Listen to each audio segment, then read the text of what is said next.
আসসালামু আলাইকুম রহমতুল্লাহি ওবরকাতুহু। সম্মানিত দর্শক, বাংলাদেশ পুলিশের সাবেক আইজি ডক্টর বেনজির যতদিন ক্ষমতায় ছিলেন নিদারুণভাবে আকর্ষিত পুরুষ ছিলেন। আকর্ষিত বললাম মানে আকর্ষণীয় নয়, আকর্ষিত। এর কারণ হলো হি হ্যাড ম্যানি থিংস। তার অনেক অনেক জিনিস ছিল যা মানুষকে আকর্ষণ করত।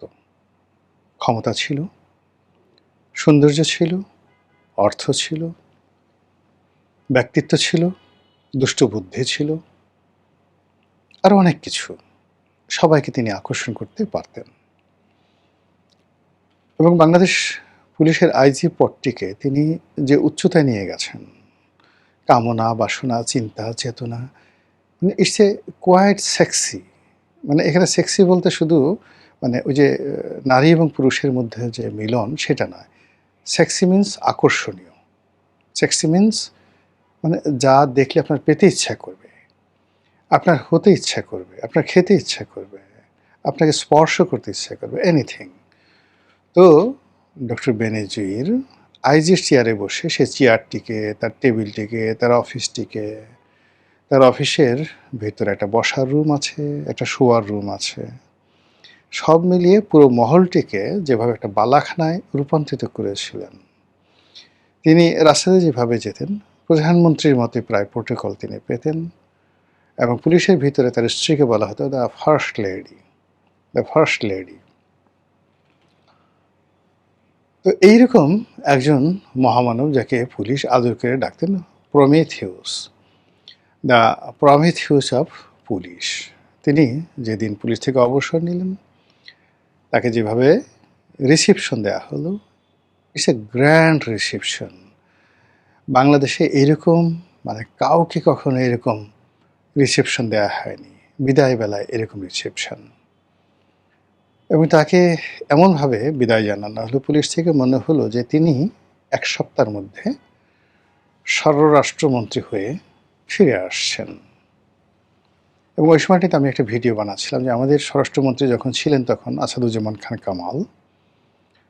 তো কামাল সাহেব নরম সরম মানুষ, হয়তো স্বরাষ্ট্র উপদেষ্টা রূপে বেনজির সাহেবকে যদি শেখ হাসিনা নিয়োগ দেন তাহলে তার অবস্থান হবে কামাল সাহেবের ঊর্ধ্বে।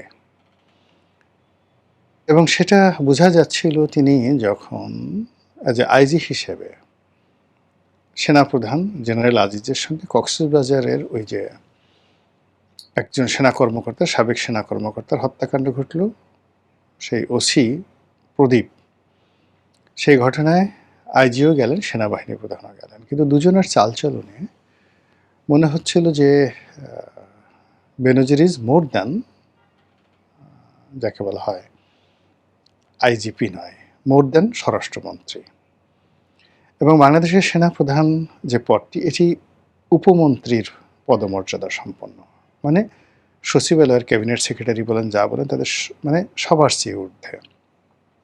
সম্ভবত ক্যাবিনেট সেক্রেটারির পর্যায়ের আর কি পদ হলো সেনাপ্রধান। তো সেক্ষেত্রে IG senior secretary. Senior secretary কিন্তু আমাদের ক্যাবিনেট সচিব বা প্রধানমন্ত্রীর মুখ্য সচিব তাদের সাথে জুনিয়র থাকেন।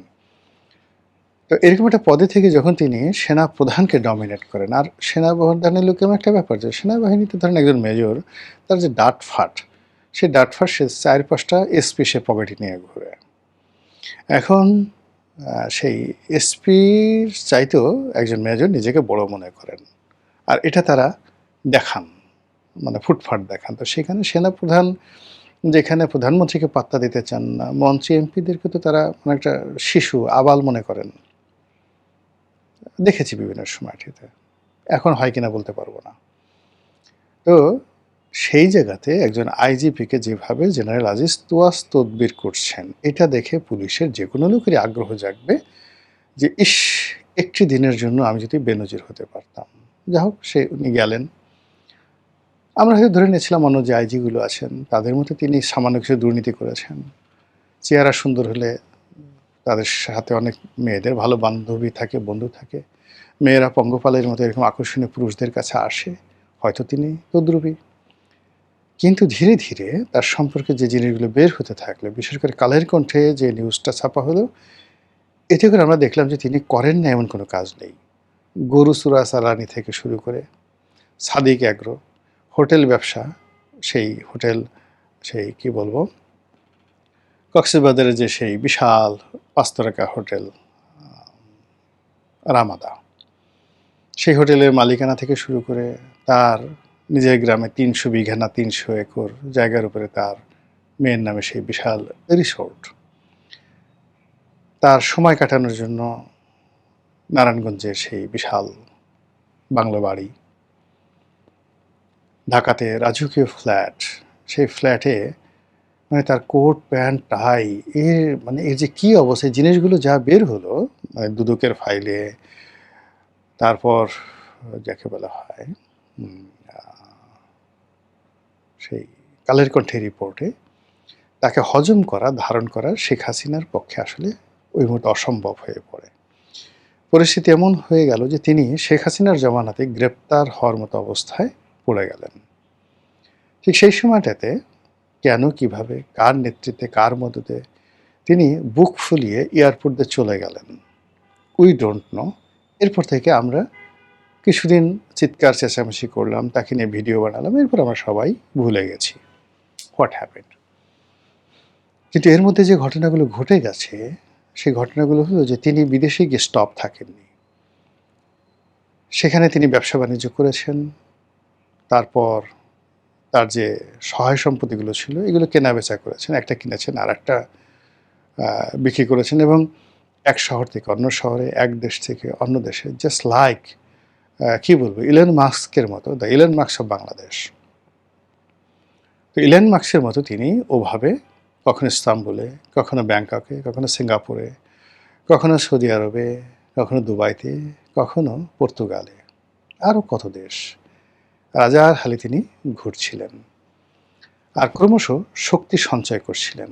বাংলাদেশে তার যারা লোকজন আছে তারা তার পক্ষে যারা চাঁদা কালেকশন করতেন, ঘুষ কালেকশন করতেন, সম্পত্তি মেনটেন করতেন, তো এদেরকে নিয়েও নানা রকম কথাবার্তা হচ্ছিল। এই কারণে এরা এই ইনুস জমানাতে বেশ শক্তিশালী হয়ে পড়েছিল।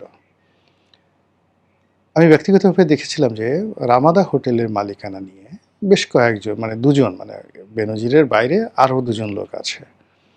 এই যে এখন যে জসিমের কথা বলা হচ্ছে, জসিম হলো উপজেলা চেয়ারম্যান ছিল, সেই চন্দনাইশের উপজেলা চেয়ারম্যান, এইবার সে নাকি এমপি হয়েছে, আমি জানতাম না। তো এর সাথে আবার আন্ডার রফিক, এই যে বসুন্ধরা গ্রুপের সাথে যার গণ্ডগোল হলো, আন্ডার রফিক, তো আন্ডার রফিক এবং জসিমেরা সবাই বেনজিরের আপনজন, ক্যাশিয়ার বা বন্ধু, পার্টনার। ওই যে মানে দুবাইতে আর এক যুবক আছেন আরাফ, তাকেও বলা হয় সেই বেনজিরের পার্টনার। তো এই সে একটা বিরাট সাম্রাজ্য গড়ে তুলেছিল। সেই সাম্রাজ্যে কী না ছিল, সব কিছু ছিল, আপনি এই লোকগুলো দেখলেই বুঝতে পারবেন। তো সেখানে কক্সবাজারে সেই রামাদা হোটেলের মালিকানা নিয়ে বেশ তার অবর্তমানে আন্ডার রফিকের মধ্যে, জসিমের মধ্যে বেশ দ্বন্দ্ব সংঘাত শুরু হলো। বেনজির কোন পক্ষে ছিলেন জানি না, কিন্তু শেষ পর্যন্ত জসিম সেখানে জয়লাভ করলো। এ কারণ হলো কক্সবাজারে যারা, এই যে এখন সদরের এমপি কাজল আছেন, অন্যান্য যারা আছেন ওখানকার নেতৃবৃন্দ, তারা জসিমকে সাপোর্ট করলো। তো এর ফলে রামাদা হোটেল তার টিকে গেল, এবং জসিম যেহেতু স্মার্ট লোক, বেনজিরের মতো লোকের সে ক্যাশিয়ার ছিলেন বলে অভিযোগ করা হচ্ছে, এবং সেখান থেকে সে পুরো এমপি হয়ে গেছে এখন।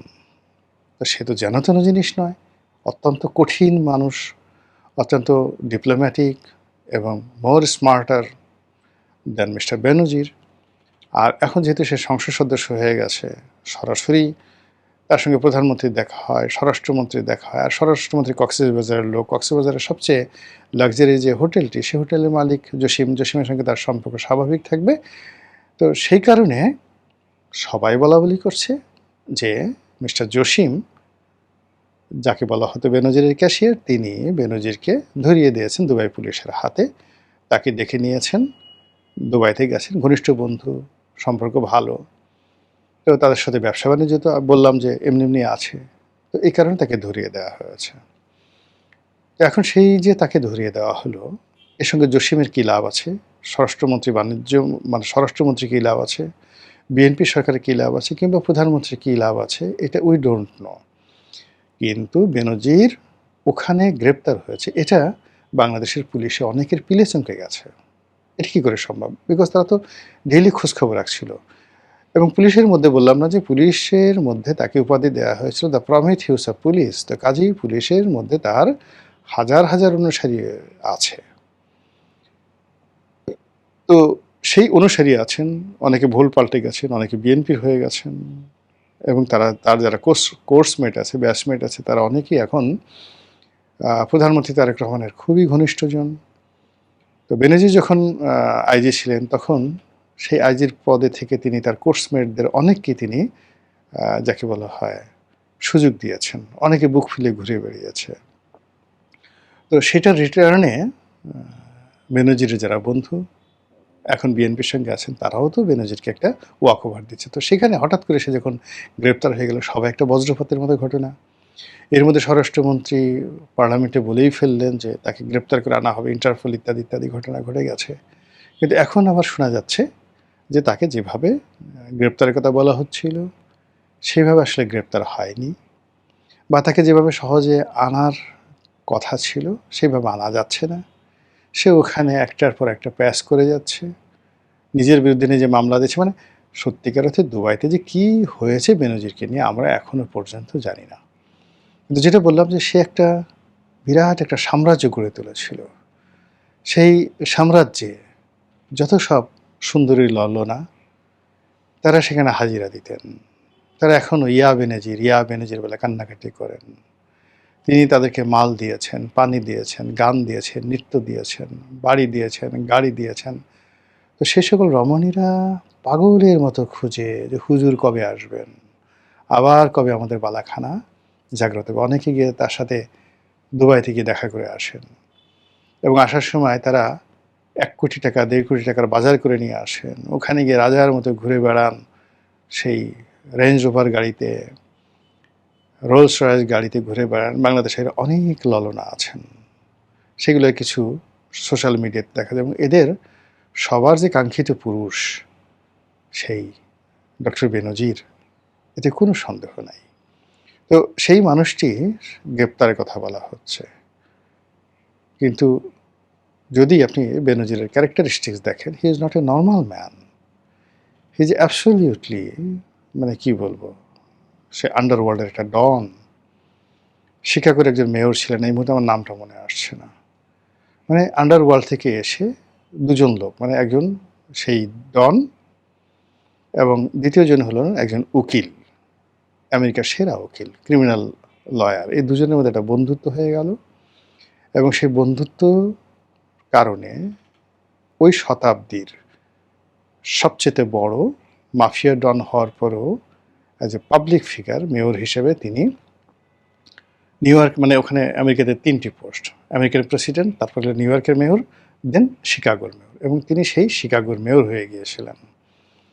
তো কাজে আগামীতে বেনজির বাংলাদেশে আসবেন, ফিরে আসবেন, হয়তো মেয়র হবেন, হয়তো স্বরাষ্ট্রমন্ত্রী হবেন, অথবা ফাঁসিতে চড়বেন। মানে মাঝামাঝি কোনো কিছু হবে না, যা কিছু হবে বড় কিছু একটা হবে তার জন্য। এরকমই যে সমাজ, যে রাজনীতি, যে রাষ্ট্র ব্যবস্থা এরকম বেনজির তৈরি করে। আবার সেই বেনজিরকে ধরার জন্য রাষ্ট্র সর্বশক্তি নিয়োগ করে যদি পরাজিত হয়ে বেনজিরের কাছে আত্মসমর্পণ করতে বাধ্য হয়, তাহলে আমরা সাধারণ যারা আমজনতা, আমাদের অনুভূতি কেমন হয়? মহান আল্লাহ আমাদের সবাইকে হেদায়েত দান করুন, হেফাজত করুন। আসসালামু আলাইকুম ওয়া রাহমাতুল্লাহি ওয়া বারাকাতুহু।